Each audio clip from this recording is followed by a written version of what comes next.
I would like to present our third session, Global Operations and International Trade. For the opening talk, I'd like to introduce Jorge Riveras from Framingham State University, and I'm so sorry if I mispronounced your name. Perfect.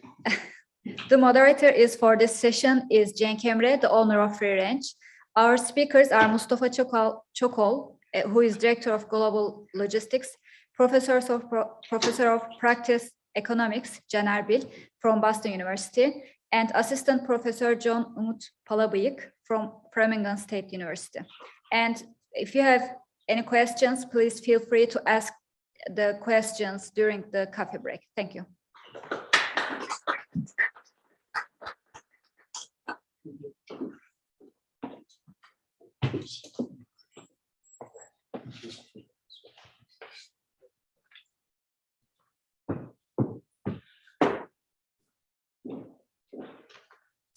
Good evening, everyone. Thank you for the invitation to the organizers of BLISS today.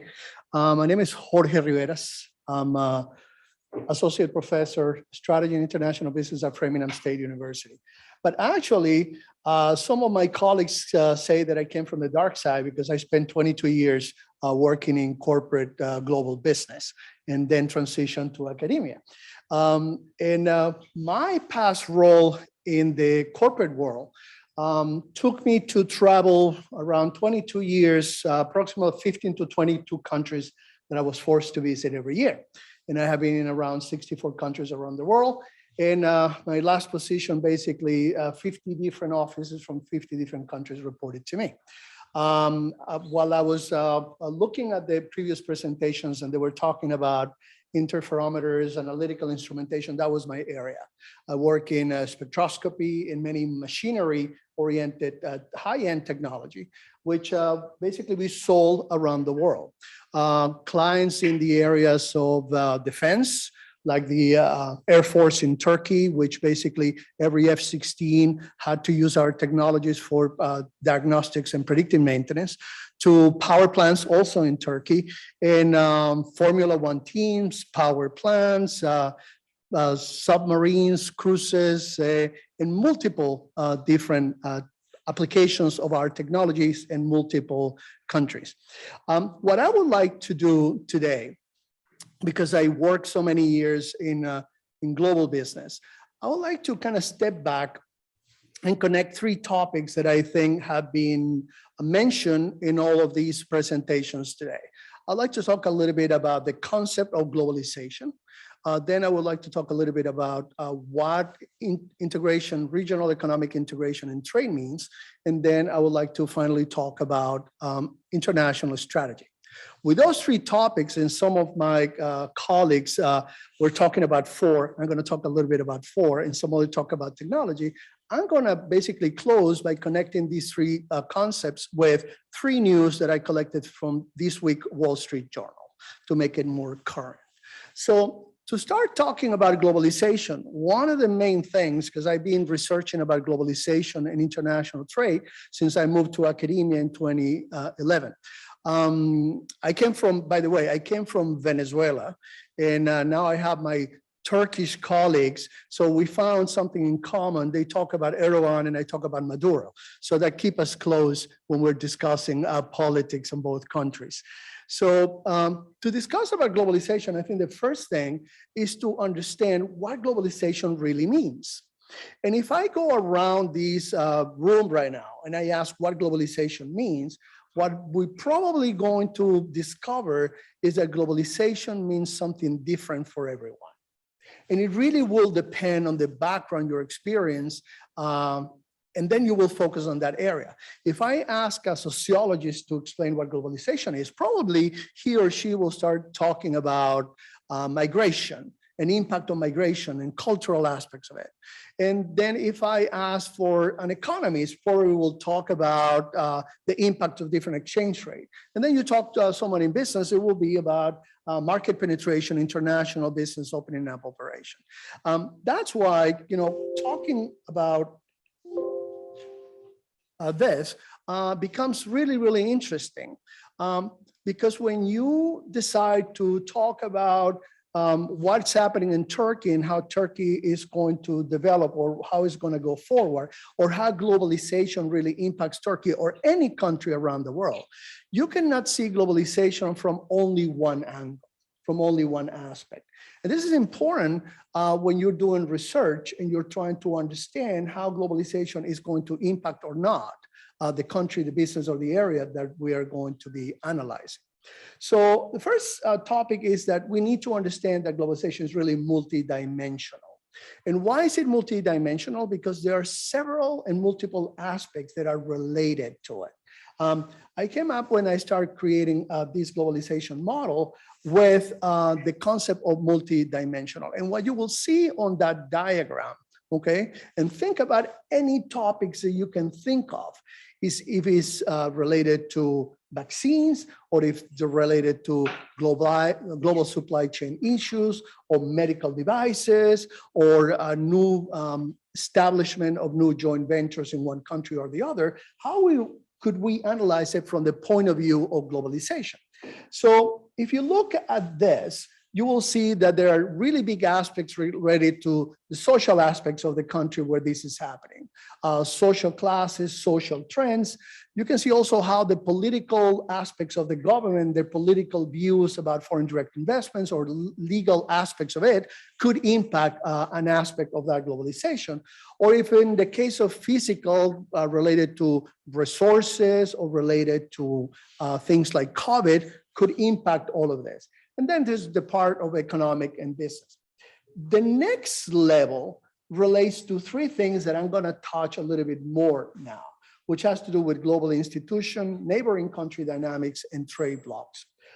Then convergence and divergence, and what's happening around all of those for every country. Now, if we go and discuss what some aspects of it, which is in the second domain, which talks about trade blocks and neighboring country dynamics, then we can start discussing more about globalization, trade, which is this particular session, and also supply chain. And why? Because trade blocks have been formed to basically increase the relationship and integrate the economies of two or more countries even further. Okay, and neighboring country dynamics has to do what does a country in neighboring another or in a region can impact globalization or all the aspects of globalization. If we go back to look at the different levels of regional integration, and this is another model that is widely used, we can see that from the center upwards, you will have more integration in their economies. You start with the lowest level of integration, which is a simple free trade agreement. And a simple free trade agreement basically only discusses eliminating tariffs. But it doesn't say anything about the currencies of the countries. It doesn't say anything about movement of people or resources, or even further, it doesn't talk about having a common external trade policy, okay? So that's why from that initial level, which is what NAFTA was or USMCA now is, you go to the next level where you have a custom union. In a custom union, the countries that are part of that custom union are going to have a common external trade policy. They're going to negotiate as a bloc. Okay, still they don't have the same currency, they don't have full immigration, and they don't have free flow of people, much less same currency. Okay, now go a little bit higher and do something like Mercosur in South America. They do have a common passport that they can have some free movement. They still do not have same currency, but they negotiate as a bloc any kind of things regarding external trade policy. Then you go to the level of an economic union, that the European Union, which is not perfect because not all the countries have the same currency, but now you have external common policies, negotiation as a bloc. Then you have the same currency in most of the countries. You have free movement of people, free movement of investments, and they are going very closely to have institutions for the entire European Union to regulate finance, central banks, and Congress. Obviously, if you go to the last one, the model of that is the United States, where every state has certain level of autonomy, but still they have a central government, free movement, same currency, et cetera, et cetera. Why is this related to globalization? We're going to see a little bit on the next slide, which we concentrate now on international strategies for companies. This other framework of international strategies talk about two aspects of companies and how companies basically design their international strategy. On one prong, you have whether or not the product that they're going to be offering has to meet certain level of standardization, and whether or not they have pressures for reduce the cost of that. So the pressures of cost reductions are going to be really high. So you offer a product that is a lower cost. On the other side, you have how much you really need to customize the product. You need to customize it to the market, or not only to the market for the likes of the customers, but how much you need to adapt to local regulations, bureaucracy, policies, and things that are happening on that market. So we have that conundrum that companies go through.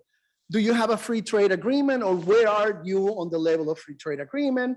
How you view globalization and what other aspects of these multiple dimensions of globalizations you really need to think about before you start going internationally. And obviously, on top of those two, for this presentation, we have the issue of trade, and we have the issue of global supplies. If we think of global supplies, and we look at this diagram, what we are seeing is that many companies have tried, and that's the common evolution of international strategy. They sort of start in the lower left quadrant, where they have an international strategy, they produce and manufacture in one place. Maybe it's not the best and most appropriate place to manufacture because the cost is higher, but then you start exporting. Once you start having competition, then you need to switch your strategy to reduce your cost. And then you think, oh, let me find a global standardization strategy. Let's manufacture in China, because now the cost of labor is lower. We can mass manufacture, and it's a standardized product that meets universal needs. So I can basically sell the same product to everyone without customizing. Great, I lower my prices. And then all these companies who are basically trying to go on the transnational strategy, they need to customize a little bit because of the laws of the regions where they are, okay? But they want to take advantage of that global part of the research and development or manufacturing. So they take some parts that are common, they put it on the assembly plan, or they use it, and then they customize a little bit. And what at the end is going to happen is that you have something that is kind of a best cost provider. You still have some portions that are global that reduce the cost. You still have some customization, so your price is in between. Rather than the last quadrant on the lower right, that you fully customize to the market, you don't have enough economies of scale, then your prices are high, you're satisfying the country, but you don't have enough volume, so your prices are high. So how do all of these relate to trade and global supply chains and what we're discussing today? Well, let's pick 3 different news that happened this week. Let's connect it with that so we can relate it to our discussion today. First, Volkswagen, okay? Obviously, well-known manufacturer. In my trips around the world, I have the opportunity to go to multiple manufacturing plants. I sold them technology. I went to the large manufacturing plant that they have outside of Shanghai. The biggest market for Volkswagen is China. And obviously, with all the advantages that China provided on standardization, you can do a lot of parts, you can buy a lot of parts directly from China, and the rest of Volkswagen supply chains basically benefit from that. Until something that we did not have on our bingo card hit the face of all of us, which is COVID, okay? And then the supply chains start basically reducing. In the case particular of Volkswagen, I mean, some numbers are really dramatic. First year, 17% drop in manufacturing, following for the second year with a 7%. So we're talking about 20% of lower manufacturing production for Volkswagen. 25%. Imagine, the impact that this can cost in a company.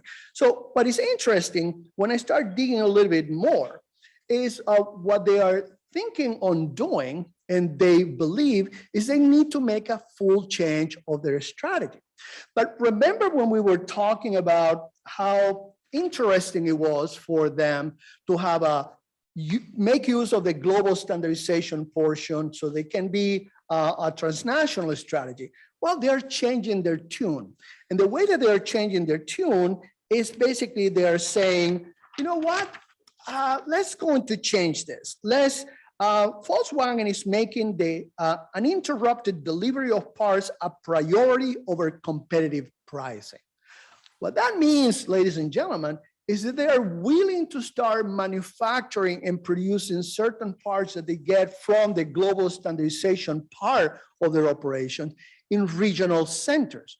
So will that increase the price? Yes, but that's a price that we're willing to pay, because with that, what happened is that we're going to reduce the problems that we have for supply.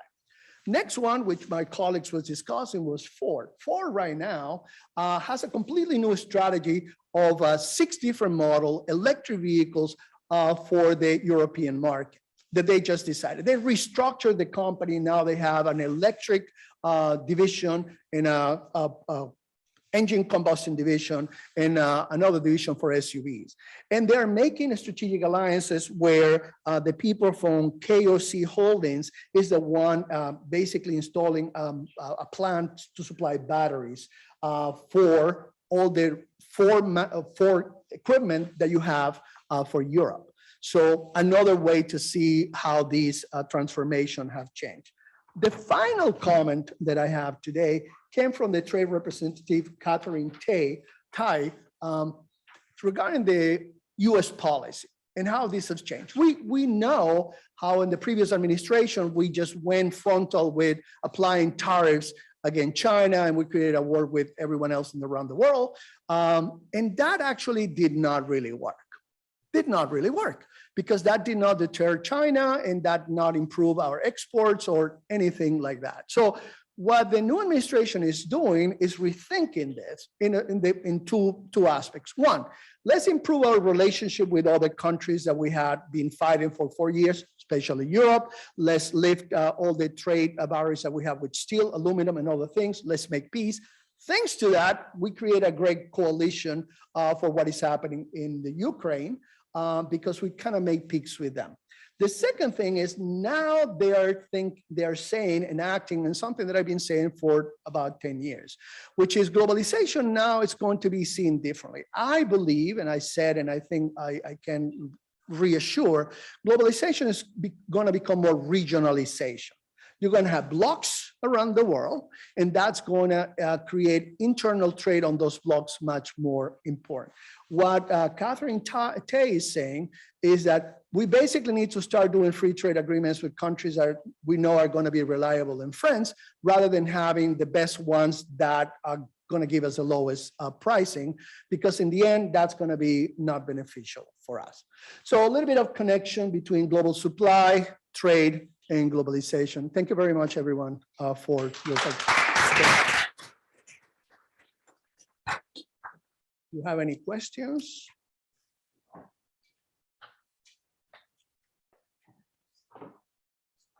Hi, everyone. Thanks for staying this far into the sessions. My name is Cenk, Emre. I'll keep it real short. I own a food business that rely heavily on imported goods. Roughly 80% of what we sell is an imported product directed by us or other third parties. I am going to puzzle you with some interesting stats to start with and ask a bunch of questions for our guests here. But prior to that, it was such a memorable moment when I saw PillPack on Mr. Ayhan's presentation earlier. In my past life, I used to be a management consultant, and I worked in the M&A team, due diligence team of the PillPack acquisition way back then. That was a nice coincidence. All right, quick question for the audience here. Prior to COVID, to roughly 2 years ago, the cost to bring a shipping container of food products from Turkey to the US East Coast was around $2,300. Make a guess what it is today. Data as of yesterday. Just make a guess. 5,000. Higher. Higher. 25.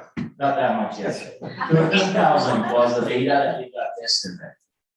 Now imagine that's roughly 500% increase in 2 years. Guess what? Your local thread that you're paying $3, $4, $5, pretty soon is becoming $10. Just get ready for that.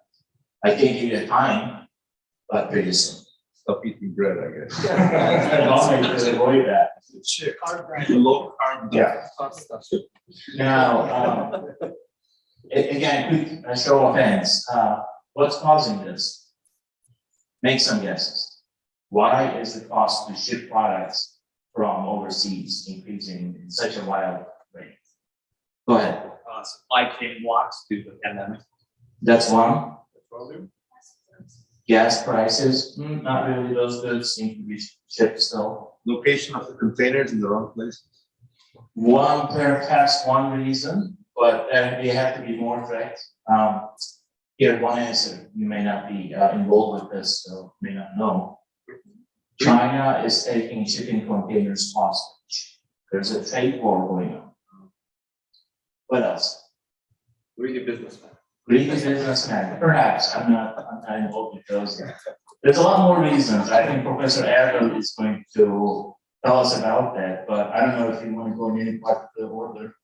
Professor Riveras, I believe you're here to also contribute to the conversation. If someone mutes me. Okay, awesome. So let's do this. Dr. Erbil, go first, please. Thank you. If I can have it later, I have a couple of slides for you. So just exactly, I'm going to quantify. So this is, let's see. Yeah, okay.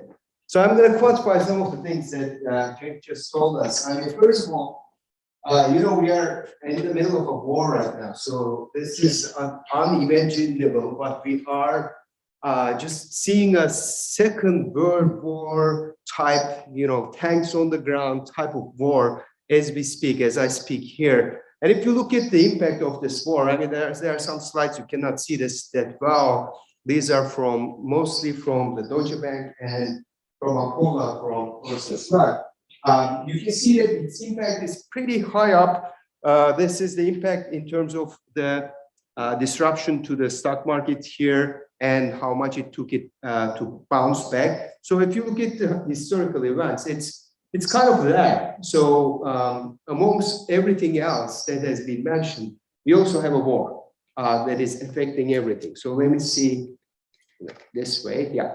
So you can see there is defense spending, there is deglobalization that has been just mentioned in a way that with anecdotes, right?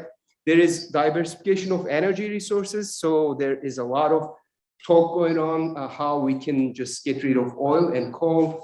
And then there is de-dollarization going on. You probably heard Mr. Putin wants to be now paid in not dollars. All of this are forcing the people here, investors mostly, on thinking about how should I reallocate my assets right now. This is also happening as I talk today to you here. And all of this is triggering, when are we going to get to the recession? And according to the poll, again, from Deutsche Bank, people, economists, up until this month, were not expecting a recession, not this year, not next year. People were saying 2024 is the magic number. But if you look at the last poll, this is the March flash poll, they're saying, no, I think it's going to be next year. It's going to be closer. We have so many what we call external shocks right now. It is sensory overload. We don't know where something is coming. And of course, there is inflation. There is huge inflation, but what's going to be more important for our panel is more wage inflation. So very quickly, like in 2 minutes, the QE is ending, the earning growth is slowing, there is the risk-free rates are rising in the US, this is the mortgage rates, and then there is a lot of fear that the Fed will not necessarily have a soft landing after 7 hikes. In addition to that, we have the new one here, which is the Ukraine, which has commodity prices being pushed up. There are sanctions and so on and so forth. So it's a situation that is developing right now. So this is all impacting what we call credit spreads here in the United States. So let me come to the question that Cenk posed first. So what are the primary factors of restraining your firm's revenues? That was asked to retail firms. And you can see around 2 years ago, in July 20, the answer was supply chain disruptions and weak demand. This is the yellow one is weak demand, the green one is supply chain interruptions. If you fast forward to this month, this is March 2022, 78% are talking about supply chain interruptions, disruptions. So this is becoming number one. Services, same. The number two here is limited operating capacity due to staffing shortages. You see that all around in Boston too. You go to a restaurant, the times are shorter. Some of the reservations are canceled because they don't have wait staff available for us. This is just here. Think about businesses that Cenk is trying to run here. Think about all the manufacturing companies. Look at that. So 2 years ago, their concern number one was weak demand. Yeah, COVID, sure. Fast forward today, weak demand is only 16%. 73% says, well, we cannot get any supplies. And then they say, we don't have people. Even if we get the supplies, we don't have people to put them together. My downstairs neighbor wanted to buy a bike. He had to wait like 3 months and he didn't get the bike. He got a box that he has to build the bike from. You know, even if you get the parts, you don't have the people to put it together anymore, right? So this is what Cenk talked about. Yeah, the transportation costs are nearly high, and this is specifically from China to US and Europe. You can see this is the huge increase that Cenk just talked about us. And let me just go further a little bit about chips. So this is the gap between ordering a chip and when it is delivered. So it was around 13 weeks. Now it's about twice as much, 26 weeks. That's 6 months. That's half a year that you have to wait between ordering a chip and when it's delivered. Professor Erbil, we see the exact same pattern in potato chips as well. Really? So when I say chips, it also applies to potato chips. Excellent. Let's call them something else. And the material shortages are getting worse. Businesses are also struggling to find workers. In the last week, did the business have difficulties in hiring paid employees? 56% say yes. And this is like for accommodation and food services, and manufacturing 42%. And if you ask them in the last week, did the business have domestic supplier delays? Manufacturing 70%, retail 66%, construction 63%. So this is pretty much where we are at.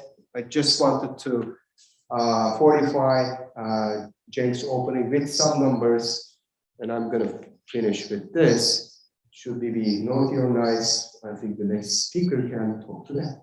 All right. I would like to ask Mustafa Bey to jump in as he's heavily involved in logistics in his business. Please let us know of your perspective. Right. So what happened is that before COVID, supply chain was a function that was working pretty normal. It wasn't disrupted or anything. So with the COVID, it got disrupted. So it started to get more attention every day. Nowadays, whenever I have a regular talk with anyone, everyone says like, what's the main problem? Right? Is there one problem that can be fixed? And the answer is no, there is not just one problem. If there was only one problem, it could have been fixed by anyone, right? White House tried it a couple of months ago. They said, we will have the Long Beach port open 24 hours. And they thought that if the port is open, there won't be congestion. Everything will go to the warehouses and everything was going to work. It didn't, because there are some other factors that goes into it. even if the port is open, there is no space in the 3PLs, third-party logistics companies, or they are not operating 24 hours. Even if they are, and they are not, there are not enough chassis, trucks to take those from the port to the 3PL. And even if they are, even if the chassis are available, the labor is not available. The truckers can only work 8 hours a day. There are like certain laws around it.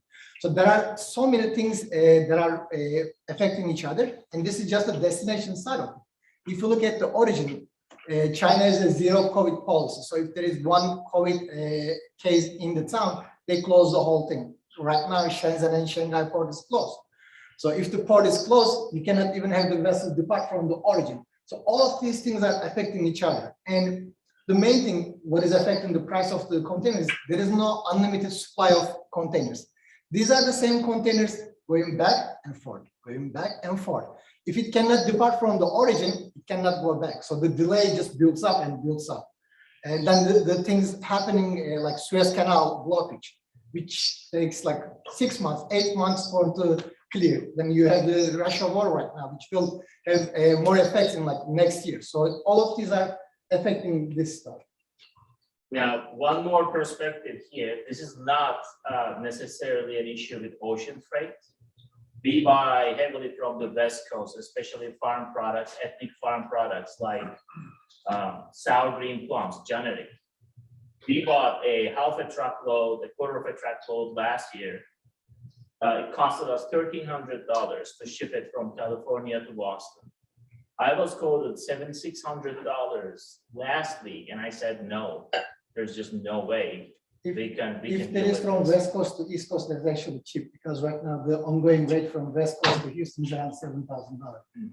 So these are the things, you know, like, and another thing is that the lead time. Normally the lead time from Shanghai to Long Beach was 21 days for a vessel to go from one origin to destination. Right now, it's still 21 days if it can depart and if it can get to the port. Usually it cannot depart because of the reasons that I explained. And right now the vessels are usually at berth for like, which means that they get to the port. Just think like you're at the airport, but you cannot get to the customs. You're stuck in the airplane itself. So the lead time went from 3 weeks to 8 weeks, 9 weeks, 10 weeks. So all of these are creating this problem. I'm glad they have so many professors in this panel because the big questions coming up is what's going to fix this problem. I don't know if one of you gentlemen want to take a stab at the question. Dr. Palabiyik. Well, first of all, take me a little breath. No offense, my friends here. Someone coming from the hospitality and tourism program sounds very depressing. I have to say that from right and left, everything sounds like, are we at the end? So it's really depressing. So even I'm coming from a culture with the recession view, I'm coming from the culture, the conflict view, I still feel like it's a little bit depressing. So hearing all these things. Again, no offense to my friends, but that's what's happening right now. There's a concept we have been hearing a lot recently. Probably it's the second most heard concept. It's called new normal. Now I'm looking at here, by looking at the things you are talking about, war, rates, conflicts, that doesn't really look like new, or it doesn't look like normal to me. So I guess even the term new normal doesn't look like new, doesn't look like normal. So how will we get out of it? I know we are in a stage that it's like uncharted water. So nobody knows where we are and how we will get there. But my impression, especially being in the hospitality and tourism, I see that I think the new currency is the trust. I think the new currency is the trust. So including like the health problems, including the traveling, including doing the business, I think the first thing is the trust. Because we created so many conflicts, created so many issues that we don't trust each other and we don't trust the businesses either. And I also noticed that there is a very open discussion right now is about globalization. And previous speakers mentioned like globalization is something is not what we thought. And the discussion looks like, I think there's a new term we can use for the globalization. It sounds like globalization 2.0. but it's not really what we heard. It's not really what we did. I agree with my colleague, Riveras, Dr. Riveras. I think it will be more localization with the different groups. And I think the internal businesses will increase. That's what I will see. And I also see that I think, like we do in the United States, we will, all of us, I think we will go through, because that's what we do in the hospitality, in the tourism. I think we have to come together. We will see more partnerships. When I say the partnerships, the companies will start to marry each other. And we will see the people will start to take in charge.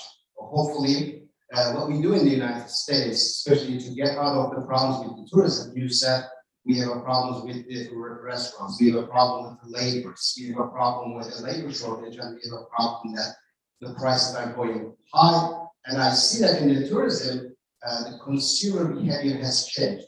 Now the consumers, they're afraid to do things, not only for the COVID-19, it's also for financial reasons, for health reasons.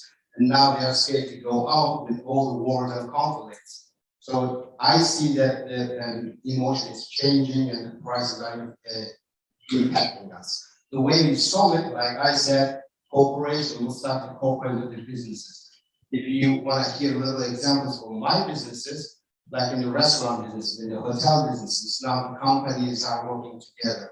The breweries are working with the pizza restaurants, or the hotels are working with the travel agencies. The travel agencies are airlines working together now. I'm hearing like a couple days ago, they started marrying each other. I see that this is something that we will see a lot. We will start to go to diversification. If I would like to say a few things about hospitality and Turkey, probably we will, even though we are having some issues with the hospitality, still, if you look at the numbers today, according to our travel organization, the Turkey is still the 5th destination. Still is, we are attractive, even though we have so many conflicts. I would actually, probably will come back, what we did with here in the United States and Turkey, we had organizations, groups, and boards for the health. Probably will have the same boards, like science groups or tourism groups, and connect with the people from the industry. That's what we do, more cooperation. There is something that I would like to highlight here. There was traces of it in Dr. Riveras' presentation as well. I wonder if one way to mitigate the labor shortages could be a very radical immigration reform of some kind, and I'd love to hear your perspective. For many, probably will be shocking to know that thanks to Mexico, the auto industry in the United States was saved. So we should be actually congratulating Mexico for not killing the auto industry, not the other way around. So to that point, I think part of it, there's many issues that are happening, as you mentioned, and all of my colleagues here. Infrastructure, reform of infrastructure. Our transportation system in the United States is far from being exactly what we need. Why don't we use more trains? Why don't we automate some of the things? We all know the answer to that. There's a lot of things behind and not moving more into that direction. The other thing, regionalization. If we have a Mexico, if we have a Central America, if we have a Canada, well, we may need to pay more, but it will definitely be more convenient for shipping, not to wait for 25 days, but wait for 3, 4, 5 days if it is coming from other places. So we really need to pick where we are really manufacturing in the future, and that's the globalization 2.0. It doesn't need to really be global. You're still going to have use free trade, but maybe for a region. The final point, when you were talking about immigration. I wrote a paper several years ago, and I thought that they were going to throw tomatoes at me when I mentioned that in the conference, and actually it didn't. So we should base our immigration based on the demand of what we need. So we need people picking oranges. Let's get the best 25,000 people. Do we need doctors? Then let's pick the best one, and so on and so forth. And there was one president, I believe it was Bush, who said we should try to give visas, working visas for immigrants who want to really come here and work for 6 months and then go back to their countries. And some people thought, well, that's crazy. Why is it crazy? I mean, many people really move to another country because they have certain needs, but they never really want to leave their own country. So that will solve a lot of problems. So a change of immigration absolutely required. And we need to really be looking at immigration from a completely different perspective. Because we may need immigrants from different levels, and that will probably help. And I believe there is some economic connections, reminds me of Dr. Friedman's, some philosophies about Milton Friedman's, some of his topics around that illegal immigration is a beautiful thing because you reap the benefits of it and you don't have to deal with the social benefits that you need to provide to these people. Dr. Erbil had a point about this. Thank you. So I just want to talk a little bit about the solution and talk to the student identity of this meeting. We have the New England Turkish Student Association, and I'm hoping that you are going to make the world a little bit better than we did. And I believe that, you know, if you want to fix some of these problems, you have to think about what's in the root of many of them. Yes, we have many problems coming from many different directions. But if you really, really go deep, you will understand that we don't have a problem of creating value. We don't have a problem of creating a pizza pie. We have a big problem of sharing. So this is not only in Turkey and developing countries, it's also particularly bad here in the United States. So if we can share better what we create, if we can have a better prosperity that is not necessarily equally, but better shared, I think some of these problems will solve themselves. And so I think that you should also think about inequality, and inequality comes in many different shapes and sizes and forms. I'm actually a little bit ashamed that we have 5 males sitting here talking to you. That's another inequality here. I think you can do better. And please, for Turkey, just for gender inequality, you don't have to do much. For the man, all you have to do is stop being an obstacle in front of women. You don't have to do anything, just don't do that. And then the Turkish potential will just double overnight. So that's what you asked, what can we do? How can we solve this? I don't think it will be solved in our lifetime, but I'm hopeful that our students here are going to make it better by just looking at the source of the problem. Thanks so much. Is there anybody else who would like to contribute? We have about a minute left. If not, I'd like to thank everybody and the audience for their patience. Any questions we may take maybe in the next minute? Yeah, sure. We have a couple questions, couple of minutes for questions. I'm going to ask.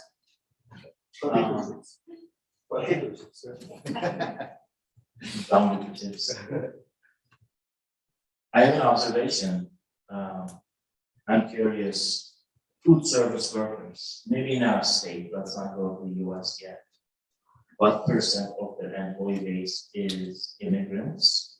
Reason I'm asking is number one objection to and comprehensive immigration reform is, well, that's gonna steal local jobs. Americans are not gonna have any jobs. They don't work those jobs anyway. And what's the secret number in the suggestions? Well, before I answer that, I have a question to the audience. Albert Einstein, when he came to the United States, do you think that he stole someone's job? I don't think so, right? So he didn't steal anybody's job because there wasn't a potential here. I will give you an example from one of my recent visits to one of the hotels.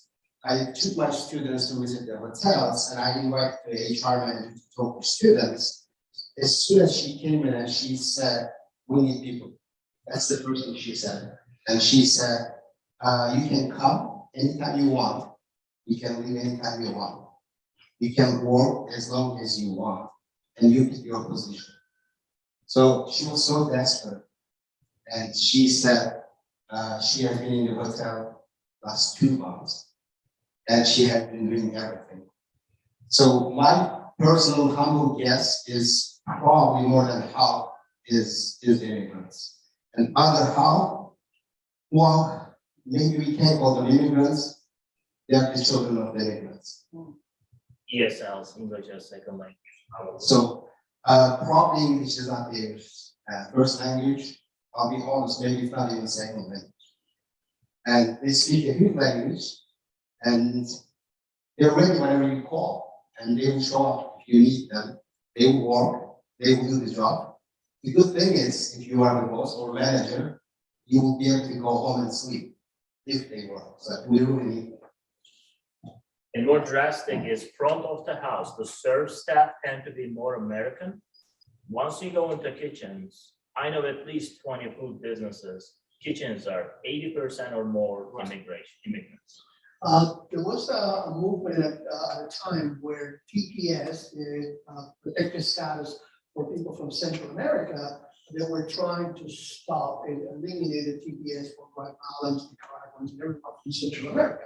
And the restaurant business here were up in arms because they say we will not be able to function because more than 50% of our workers are TPS recipients. So they have a protected status. If you eliminate TPS, you're gonna break the entire food industry in Massachusetts. And that's gonna happen in all the United States. Obviously, they didn't do that, change of government, so that's your answer. One last point. And, you know, there is an empirical answer to that question. I mean, the economists will always ask when a question is posed, is there an empirical answer? Did someone study that? The answer is yes. So there are many studies. One of the recent World Bank studies finds out that every immigrant actually creates approximately 2 new jobs. They don't take away a job. They create 2 more jobs.